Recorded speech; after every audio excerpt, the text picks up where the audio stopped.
Para eu te explicar por que eu não injeto na barriga do músculo e talvez, provavelmente você não deveria, nada melhor do que deixar de uma forma mais visual. Então fica até o final do vídeo para entender de uma vez por todas. Se, assim como eu, quando tu aprendeu a fazer a aplicação de toxina botulínica, a orientação era fazer a injeção na barriga do músculo, saiba que isso pode trazer algumas limitações. Desde reduzir a previsibilidade dos resultados até eventualmente algum tipo de insatisfação, mas também expor o teu paciente a doses desnecessariamente altas de toxina botulínica, além, logicamente, de acabar aumentando também o teu custo por aplicação. Sim, técnicas evoluem e eu acabei já mudando muito das técnicas que eu utilizava no início da minha atuação. Inclusive, a maior parte delas hoje eu considero basicamente obsoletas ou até mesmo desnecessárias. Mas isso é uma coisa que eu amo na vertiginosa evolução da ciência, especialmente aplicada à nossa área da saúde estética. E se tu é um profissional que busca sempre atingir os melhores resultados para o seu paciente e estar sempre atualizado em novidades de fato e coisas relevantes para o nosso mercado, é fundamental aceitar que tu não sabe de tudo. E talvez os teus preconceitos precisam ser quebrados com muito estudo e dedicação. Semana passada eu estava dando uma mentoria para uma aluna gente boa pra caramba. E quando eu estava conversando com ela sobre as técnicas de aplicação de toxina botulínica no complexo glabelar, eu contei para ela a forma que eu fui ensinado a aplicar a toxina nessa região e por que eu acabei mudando completamente a minha abordagem nessa área. E essa mudança me trouxe muito mais assertividade na hora da aplicação, além de eu reduzir drasticamente a dosagem que eu utilizava para conseguir ter um resultado interessante ao tratar a glabela com toxina botulínica. E quando eu digo resultado interessante, é um resultado muito mais próximo das minhas expectativas reais com o tratamento, então melhorando essa previsibilidade e alinhando muito mais com o meu senso ético e as expectativas do próprio paciente. E o interessante é que, acompanhando colegas e alunos por redes sociais, eu acabo vendo que muitas vezes aquela aplicação que eu fazia antigamente ainda é uma das mais prevalentes no mercado. E eu sempre fico com a dúvida se existe um racional, uma estratégia por trás dessa aplicação ou se na verdade falta um aprimoramento técnico para atingir resultados melhores. E é por isso que eu resolvi montar esse vídeo, para mostrar para vocês o que é o meu racional por trás da escolha da abordagem terapêutica de toxina botulínica no complexo glabelar. Ah, e se esse tipo de conteúdo te interessa, por favor, não se esqueça de se inscrever no canal e curtir esse vídeo e também, se possível, compartilhar. Porque eu sou um mendigo de likes, então quando tu faz isso, acaba me motivando a voltar mais por aqui e produzir mais conteúdos assim. Tu já sabe que eu gosto bastante de ciência e sempre tentar embasar minha prática no conhecimento científico. E a técnica antiga de aplicação de toxina na glabela, que era a que eu fazia antes, ela tem sim bastante embasamento. Inclusive, a primeira publicação científica que trata especificamente de toxina botulínica sendo utilizada para estética traz exatamente essa técnica antiga, com algumas variações, e fala especificamente para injetar na barriga do músculo. E foi feita pela célebre G.K. Ruters, que é uma pessoa inestimavelmente importante para a área da medicina estética como um todo. E uma frase muito interessante dela é que ela não franze desde 1987. E para eu te explicar por que tu não deve injetar na barriga do músculo quando vai tratar essa região, nada melhor do que deixar de uma forma mais visual. E para isso eu precisei dos dotes artísticos da Vanessa, então isso já é um grande motivo para te curtir esse vídeo de fato. Porque deu trabalho para mim, mas especialmente para ela que teve que gastar a mão desenhando.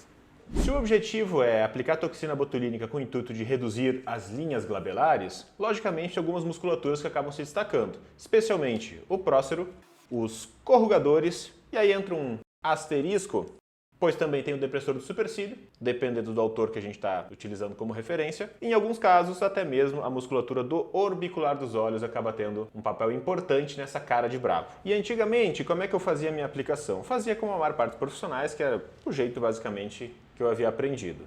Então, geralmente acabava fazendo um ponto de aplicação no prócero, um ponto no que a gente chamava muitas vezes de cabeça dos corrugadores, e eventualmente até pontos mais laterais, que eram chamados às vezes de cauda dos corrugadores também. Em alguns casos, até mais de um ponto na região do prócero também. Mas o que eu percebia fazendo essas aplicações? Eu percebia que muitas vezes eu não conseguia prever exatamente qual seria o desfecho, qual seria o resultado do procedimento, porque em alguns casos eu acabava notando que o paciente ficava com aquele aspecto de Mephisto ou Spock, que acabava elevando muito às vezes a cauda da sobrancelha e dava a sensação que toda essa região medial eu observava como se fosse uma queda, o que a gente chama muitas vezes de ptose. Então parecia que as sobrancelhas acabavam fazendo, na verdade, este movimento. Então elas baixavam na porção medial e acabavam muitas vezes tendo um arqueamento na porção mais lateral. E por que isso pode acontecer? Porque além daquelas musculaturas que eu já falei antes, os corrugadores orbiculares e o prócero também, tem uma outra musculatura que acaba sendo, querendo ou não, muito relevante para a aplicação de toxina nessa região, que é a musculatura do frontal, o único elevador das sobrancelhas que a gente tem. Mas se o frontal é o responsável por elevar as sobrancelhas, por que quando eu aplicava toxina nessa região eu acabava observando uma queda dessa área? Não podemos esquecer também de que os músculos da mímica eles têm a origem óssea e a inserção geralmente acaba sendo na pele, na face superior ou até mesmo em outros músculos. O que se chamava muitas vezes de barriga do músculo acabava sendo basicamente o meio do caminho entre a origem e a inserção. Os músculos depressores, que têm a função de puxar as sobrancelhas para baixo, a origem deles acaba sendo óssea e a inserção vai ser próximo das sobrancelhas, em todo esse complexo muscular que a gente tem aqui, inclusive na pele. E o interessante é que a maior parte das unidades motoras de um músculo que acabam sendo alvo terapêutico da toxina botulínica acabam estando especialmente próximas à origem. Então, na verdade, a origem acabaria sendo basicamente mais embaixo do ponto que a gente fazia a aplicação. Só com essa informação já faz a gente pensar que os pontos talvez não estejam no melhor local possível. Fazendo o ponto mais alto aqui na região do frontal, eu acabo tendo um acometimento não só do prócero, eu acabo também muitas vezes atingindo as fibras mais inferiores da musculatura do frontal. Dessa forma, se meu alvo terapêutico seriam só os depressores, eu já estou atingindo uma musculatura que não seria o alvo do meu tratamento.